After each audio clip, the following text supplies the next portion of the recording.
When we're unhappy with our workplace cultures, it's so tempting to point the finger at someone else, the executive team, HR, our managers. And each of these groups does have responsibility for fostering a culture that enables its employees to thrive. But as my guest this week, Dr. Shahrzad Nooravi shares, we all have responsibility for our workplace cultures. This might seem harsh to those who are struggling, but it's actually a very empowering perspective because it allows us to recognize how we can influence our environments. Here she shares insights and strategies to help each of us step up as leaders of our own experience. Thank you so much, as always, for listening. Welcome to the Impostor Syndrome Files. My name is Kim Meninger, and as an executive coach and former high-tech leader, my personal mission is to help professionals overcome imposter syndrome so that you can advance your career with confidence. Each week, I interview a new guest who brings a powerful perspective to this conversation, including personal stories, best practices, and new insights. The more we talk about this issue, the more we destigmatize imposter syndrome, recognize that we're not alone, and empower ourselves to access the tools and resources that can help us and those around us. Thank you so much for listening and for sharing with others you think would benefit from this conversation.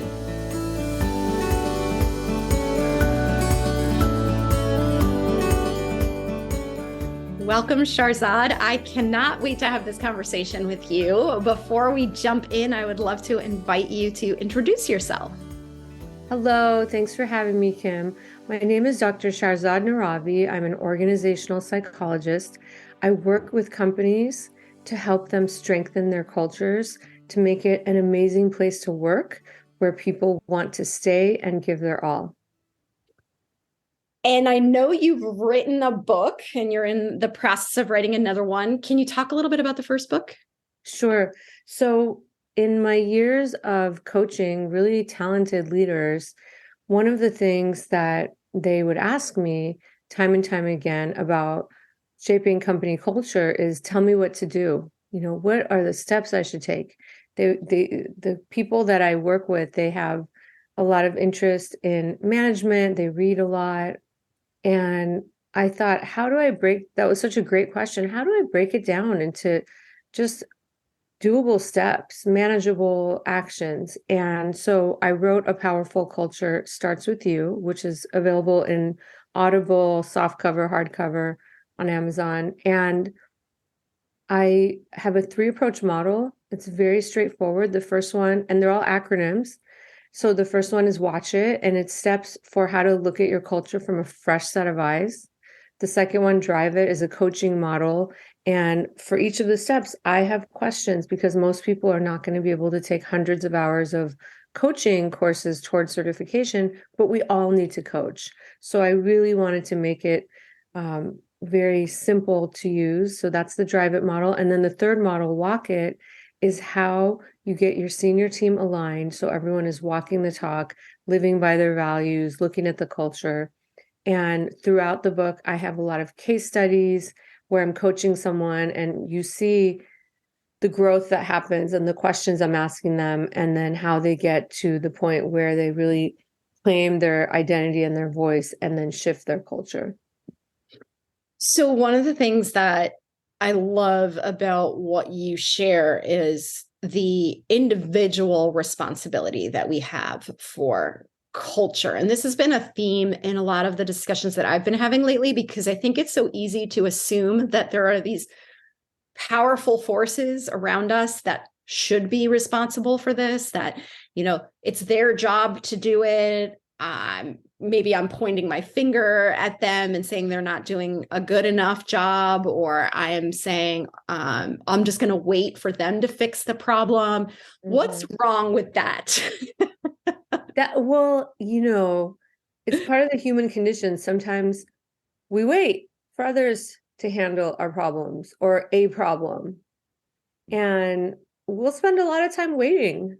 And in the meanwhile, if we start to realize, okay, somewhere in all of this, there is some place that I can make a difference, whether it's sharing your voice, whether it's talking to other people, whether it's creating a group to work on it together. And the whole thing about life is, let's stop waiting and let's start deciding we do have power. And so you made an interesting comment there when you said there are places where we can make a difference. I think part of it is that we tend to feel like, who am I? Right? I'm part of this system. It's complicated, it's big. Yeah. Who am I to have any kind of influence on this? I'm just one drop in the bucket, right? So how do we really start to embrace the fact that we are more empowered than we think we are? Yeah. Well, so if week after week, month after month, this challenge continues and you're seeing it and you're bothered by it, and you know that, let's say it's a particular leader in the organization who's hurting the culture, who's not doing the right things, you could just keep thinking, who am I? And then it keeps continuing and nothing changes because you wait and wait and wait. Or you could decide, if not me, then who? To drive major change or any kind of change, we have to feel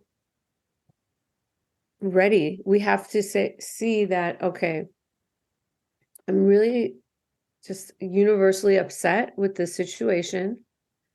I see a vision for something much better that will serve the collective, that will serve everyone.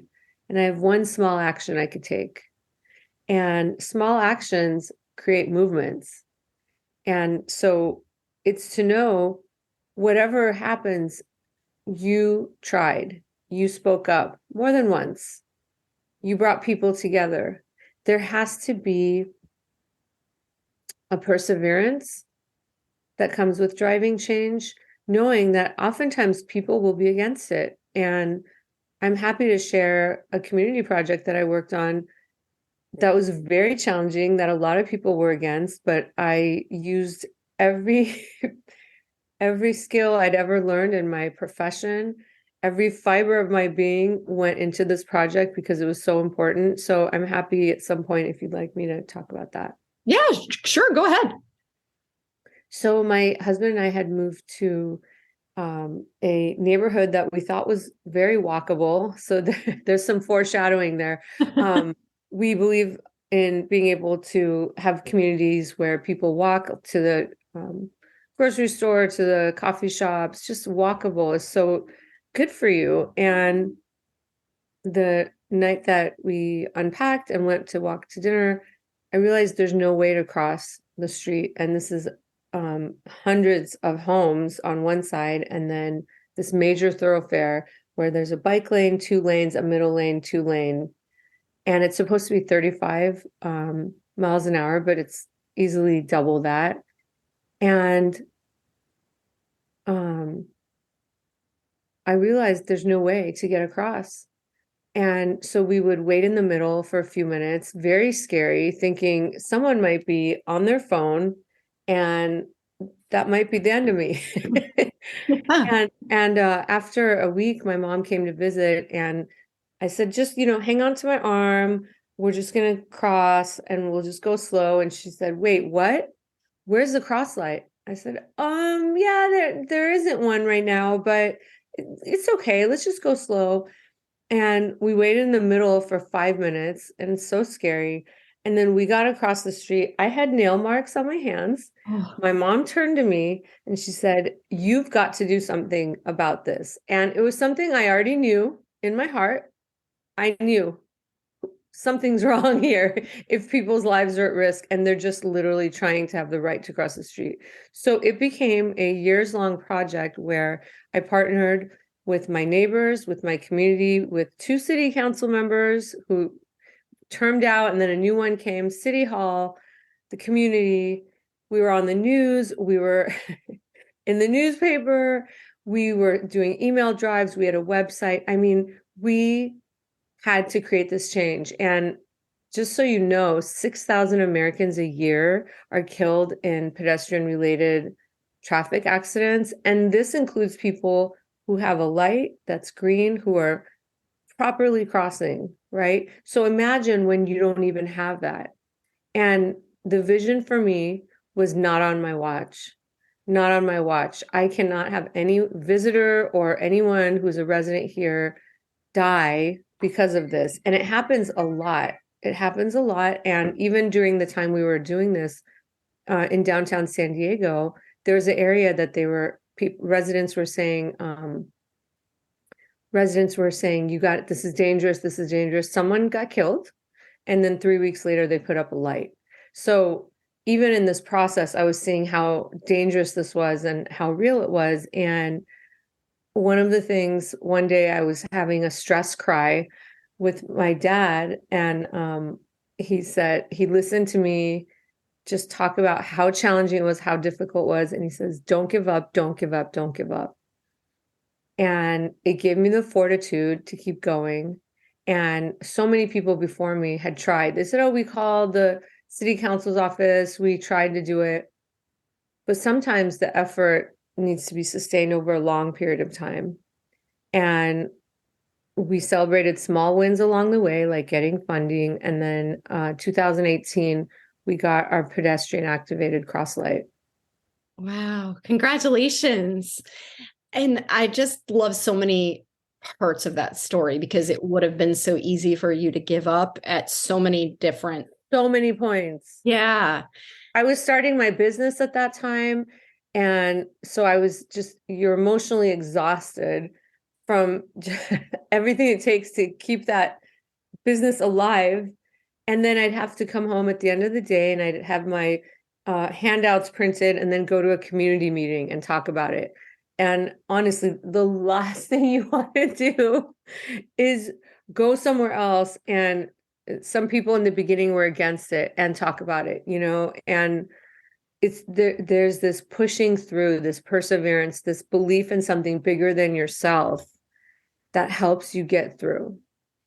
I think that piece is a really important point, right? The belief in something bigger than yourself, because you have to be motivated by something that's going to carry you through the fear, the inertia, the resistance, right? Because it isn't easy to reach that goal. And if you don't care enough, it's so much easier to just stop at one of those roadblocks along the way. And so I think that's interesting too, when you're talking about company culture. It can be so easy to just disengage, to check out, yes. Say, oh, well, I don't even care anymore. I'm just going to do my job, go home.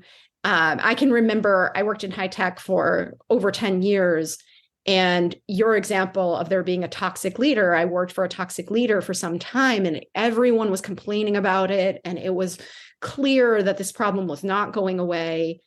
And I have a very strong value around justice and fairness, what's right. And I finally reached a point where I said, you know what? This is just not right. This is not good for the business. It's not good for the team. And I went and talked to a very senior level executive and said, here's what's going on.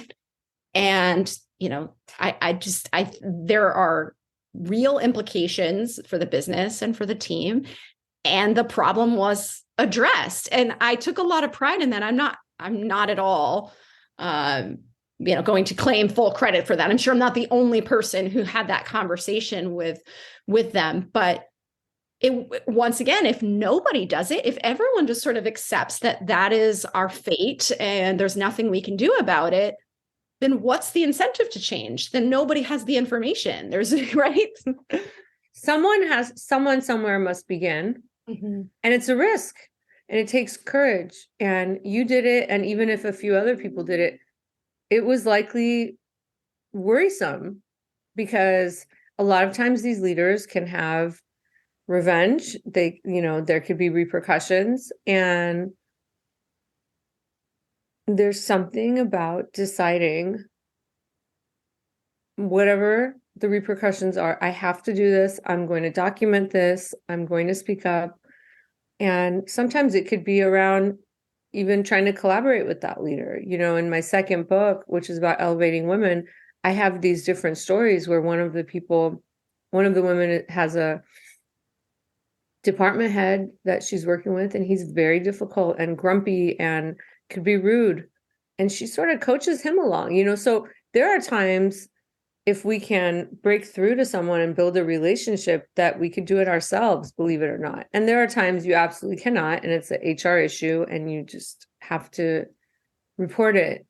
But even in smaller things, like if you have group meetings and you just feel like they're not productive, it's not going anywhere, to talk to some of the other people and say, let's do a reset. Are we inviting the right people into this group? Is this the right amount of time allocated?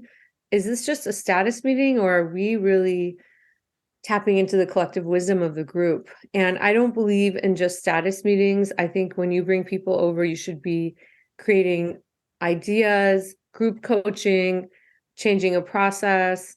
And I think we have oftentimes too many meetings, and that takes up so much of our time to be strategic. And I have on my book website, apowerfulculture.com, different downloads. One is meeting analysis form, one is task analysis form, where for 2 weeks, you write all the meetings you're in and then go back without judging them, and then go back and ask yourself, are all of these meetings necessary to have me, or can I send one of my reports?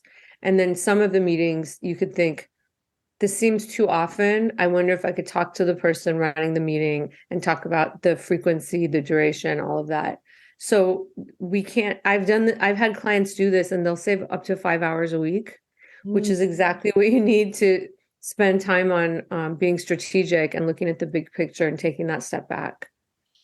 I think that's such an important part of this conversation too, because part of it isn't just fear of taking the risk. Part of it is pushing the pause button long enough to be able to think differently about the way things are done, because we are such creatures of habit that sometimes we just don't even question it, right? Like, oh, I go to this meeting every week. That's what I do. Maybe I'm frustrated. Maybe it's unproductive. But unless I actually take the time to think differently about it, like you're describing, nothing's probably going to change. And so to just be able to insert those checkpoints to examine things through a new lens and say, does it have to be this way?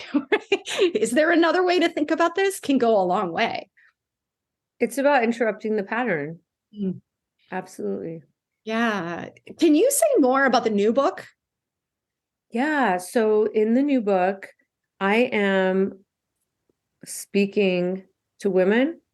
I'm speaking to company leaders. I'm speaking to society, really, about one, how far we have come. If we really think about it, we've been in the workplace since the 60s in terms of the Industrial Revolution and coming into the office. And it was made for men, by men, and we've paved our way. So a lot of great things have happened. A lot of great laws have been created. I mean, it used to be women would be fired if they were going to have babies. I mean, believe it or not, there was harassment and there was no laws to protect women until the 70s. So a lot of laws were created. And the book has 3 parts. The first one is about empowerment. So how women could look at their own patterns. And we are brought up to be globally, to be harmonizers, to not rock the boat, to make situations better by avoiding conflict. And it's called good girl syndrome.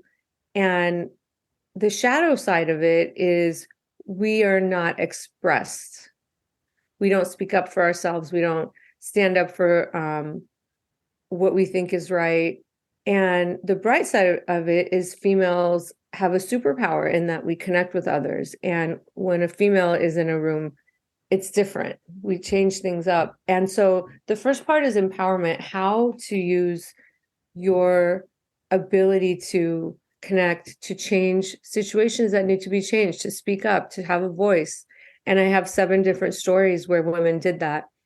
And the second part, allyship, is about how do we bring men on board? How do we bring people who don't have the experiences of female, don't have the experiences of people of color or immigrants? How do we explain to them why this is important? And this is not about shared power. This is about collaboration, because shared power implies there's only this little bit of power to have. And that's not what it is. This is about abundance. And I think people don't realize that in these last few years where we've had a big movement and an awakening, and we have DEI, diversity, equity, and inclusion initiatives in companies, sometimes males, white males, feel like they've been excluded. And in some ways they have. And in some ways, if a white male is on a stage or in front of the group talking about DEI, people will kind of say, well, what does he know? And, diversity is not just about race and sexual orientation. It's about disability. It's about how someone was raised and, their SES. There's a lot of things. And so just us judging that white male is us not being inclusive. And so how do we bring everyone along? And one of the things, I interviewed a HR consultant friend of mine, Dana Smith from Exalt Human Resources, and she said, we basically tell white men, educate yourselves. We don't tell them how, say Google. And so part of what I'm going to do in this book is have resources of great books and films and museums and places where you can learn more about other people, just diverse cultures, diverse genders, immigrants, women, and to do it in a way that you're learning on your own. And if someone says where to start, I would say anywhere, pick anything on this list and just begin. And then the last one, so the first part is empowerment, the second part is allyship, the third part is structural transformation, and talks about what companies can do, from being diverse in their hiring and promoting, and really making sure that you are debiasing the organization as much as you can and creating inclusivity. And that's a culture. When people feel like they belong, you've created that kind of culture. And it comes with work. It doesn't happen overnight. It comes from questioning our assumptions and deciding you want to be a place where people feel so happy they want to be there.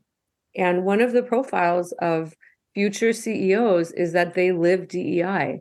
So this is a big call to action for all of us.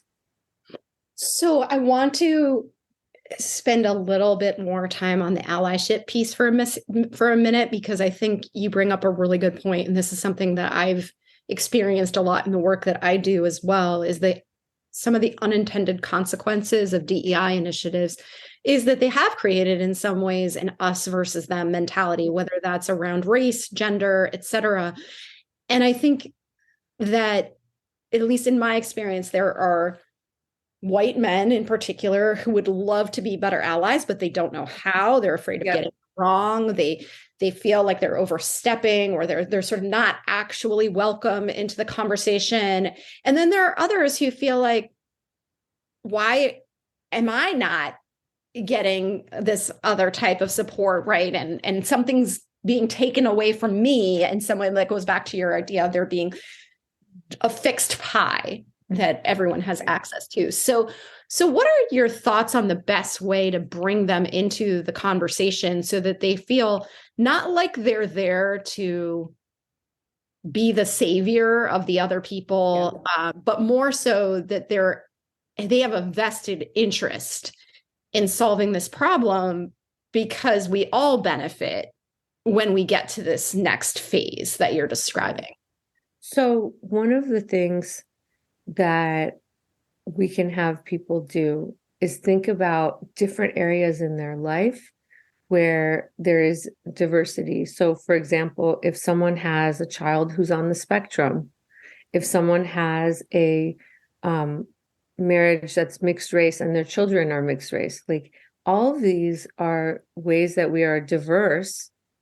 And if they have a family member who has mental health issues, these are all ways that we could start looking at how others experience life and having empathy and trying to understand how can we support them. So one is starting with what experiences they already have had and are currently having, and to, dig a little deeper in that area and learn more about that and talk to those people they already know about their experiences. So it doesn't have to start with race or sexual orientation. It could start from where they are and what they've experienced.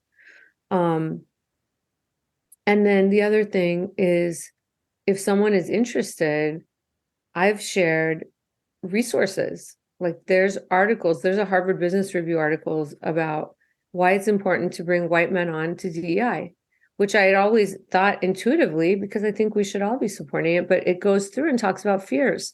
And so I think males need a safe outlet in their coaching to talk about it. And I've had my white male clients who are great people and talented honestly share with me, I have fears around this. I have fears that I will not have opportunities that I normally would have. And to be able to express yourself in a safe environment like that is so key and I'm trained as a DEI coach, so I coach other coaches as well. And I meet my clients where they are. And I say, there's nothing you could say that is wrong or offensive. Let's talk about it. Let's make sense of it together. And so walking alongside the path with someone who is trained and capable is really important in this journey, because there are white men who want to support this. There are white men who are frightened but want to support it. There's white men who don't understand it, and they'll say, are we still talking about race? And sometimes being able to talk about what privilege is and how it impacts someone from the beginning compared to someone who doesn't have privilege is an eye-opener. So I think it's important to create safety in this journey and a safe, non-judgmental space to explore it. I've had clients say that their family are racists. They have very racist views and they're upset about it. And especially the last few years it came out after we had so many DEI initiatives after what happened to George Floyd. And I explore it with them. And we talk about how to show up when they go back home to, wherever their family is, and be their full authentic selves and still love the family members and possibly be able to impact them, but be able to just manage that, And so it's a very important issue. When we work on DEI, we're working on our humanity. And when we make it safe for a white male who wants to participate to come on the journey, I always recommend certain books to read and films to watch, because all of us, we don't know what we don't know. There's a networking group I'm in, and one of the groups is LGBTQ, and I participated recently, and I learned about different laws that are impacting transgender youth. And I would not really have known much about that. And they had someone speak on it. And so anytime we stretch ourselves to go and learn in new environments, we're expanding ourselves fully. And so when we do that, we are able to be better managers, better leaders. We shape a different culture. We create more space for other people, and we create that sense of belonging. And I'm just going to give you two very simple examples of how you could shift the workplace to create belonging. One, for example, when companies have a room for nursing mothers where it's just for them, that's very important, because otherwise women are in the bathroom sitting on a toilet, taking care of the pumping that needs to be done. But to create a space where it's very comfortable and it's private, that's huge. Or, for example, if you have Muslims in your workplace and they pray three to five times a day, so to create a meditation area where people can also meditate, and those who need to pray just have a nice space to do it. So these are just very simple examples of how you could create a more meaningful experience for your employees. Employee resource groups where you empower groups to get together, like it could be women, African Americans, Muslim groups, Christian groups, and it allows people to connect with one another. And then when they're ready, to invite other people to come visit for holidays or talks or something like that. So I love what you're saying. And I want to go back to what you talked about earlier too, around diversity, because I think it is very important that we expand the definition of what diversity means, because what I don't want is it to feel like it's white men and everybody else is diverse, right? Because they're not the center of the universe upon which we decide what else is diversity, right? And also because it excludes them from the conversation. And so to really have them see themselves as a dimension of diversity. Exactly. Right? Like 100%. I mean, I've met so many white men who grew up in neighborhoods that were so diverse. They could tell you everything about a particular culture and their foods and their traditions. We don't know that when we just look at someone or what they faced with mental health issues growing up with their family members, right? So that is a dimension of diversity. And we need to really take a step back and expand what we know. Or it could be someone who's had a great privileged life and they have a sense that not everyone had that. And so they want to learn more. There's something great about that. yes. And I think the psychological safety element is so important to this conversation too, because I need to feel safe that it's okay for me to share that part of myself, to be vulnerable. And to your point, to be able to ask questions without worrying that I'm going to be sort of quote unquote canceled, right? That I can have a conversation and express my fears and I can express my needs and my concerns, and that we can all be part of the solution. And I think that's hard when you're in an environment where I always say, like, if you don't have psychological safety, what you have is a lot of people motivated by self-preservation, right? And if you're motivated by self-preservation, you're not empathetic toward other people. You're not being collaborative. You're not being curious. You just want to protect yourself because your fear of losing something. So I think to get to the kind of place that you're describing comes back to culture, right? And how do we ensure that it's okay for people to make mistakes? How do we ensure that it's okay for people to be vulnerable? And I wonder what your thoughts are on that piece of this too, especially when we talk about it from an empowerment perspective. Yeah, thank you.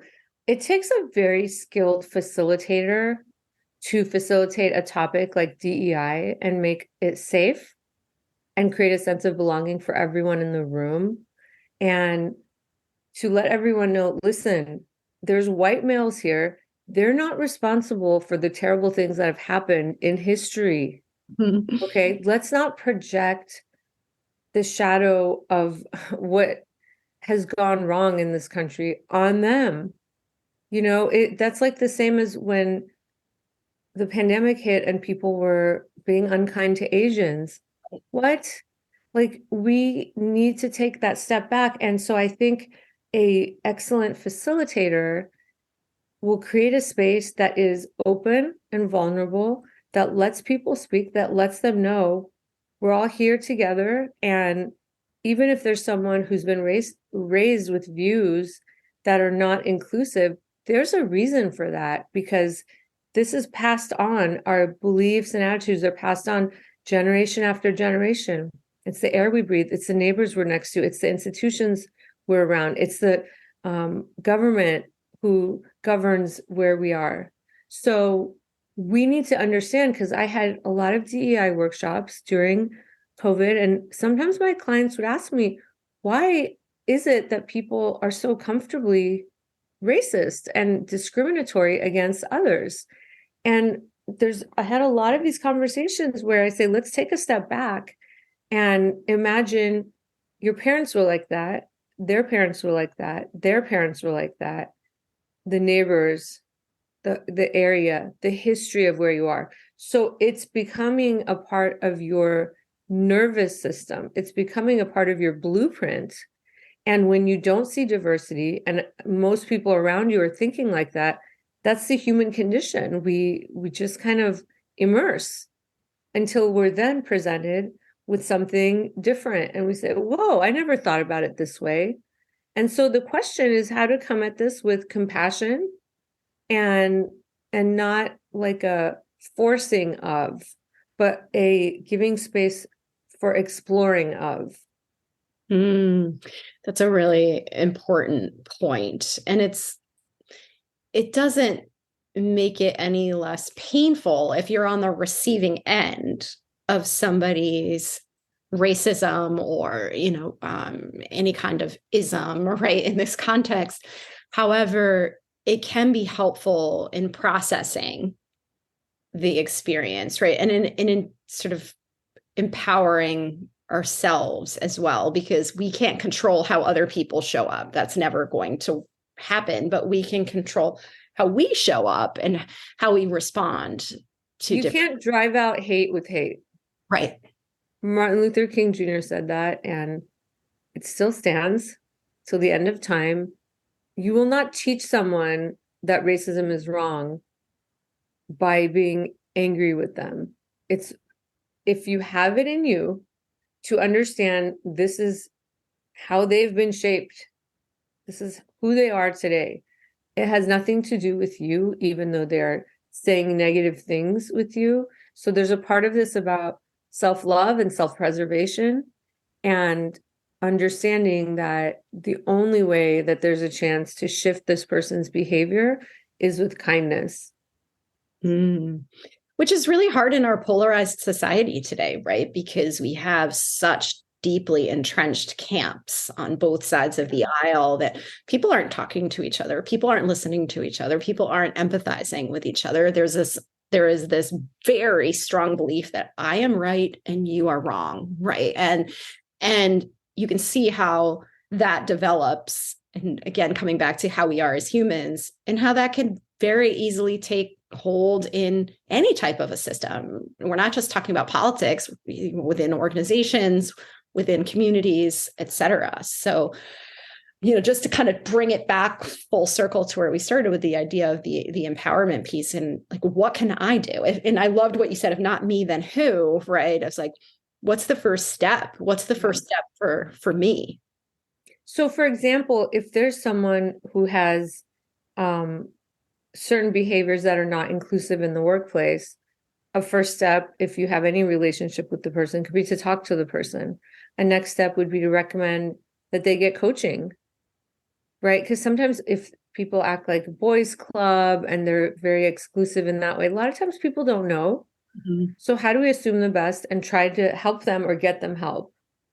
And what I term culture guardians, this is when people really care about the organization and they speak up like you did in your situation. You were guarding the culture. And so I think it's really important to empower people to be culture guardians, to share with them, these are our values. And by the way, values need to be updated every few years because as life changes and society and industry and strategy, but these are our values. And if any of you see people who are not living to them, let's talk about it. Let's try to get everyone on board. Let's educate one another. Let's create that sense of belonging by speaking up so that we can shift the culture.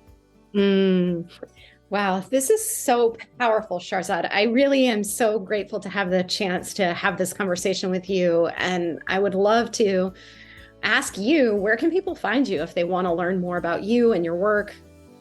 Sure. My website is strategymeetsperformance.com. And my book website, apowerfulculture.com, has so many resources as well in terms of downloads of the different topics that I talk about. Well, thank you for all the work that you're doing. You're an inspiration. It's such an important place to be playing today. And so I'm very grateful to meet you and to have the chance to have this conversation and to stay connected as you move forward. Likewise. Thank you so much for your time. Thanks so much for listening to the Impostor Syndrome Files. If you would like to continue this conversation in a safe and trusted space, I would love for you to join my virtual discussion group every Thursday at 12 p.m. Eastern. For the past several years, the group has been limited to women, but it is now open, regardless of gender, to anyone who is interested in exploring and troubleshooting common workplace challenges, building better awareness of ourselves and others, and becoming more inclusive allies at work. Check out the show notes for more info on how to find us, and please join us next week for another episode of the Impostor Syndrome Files.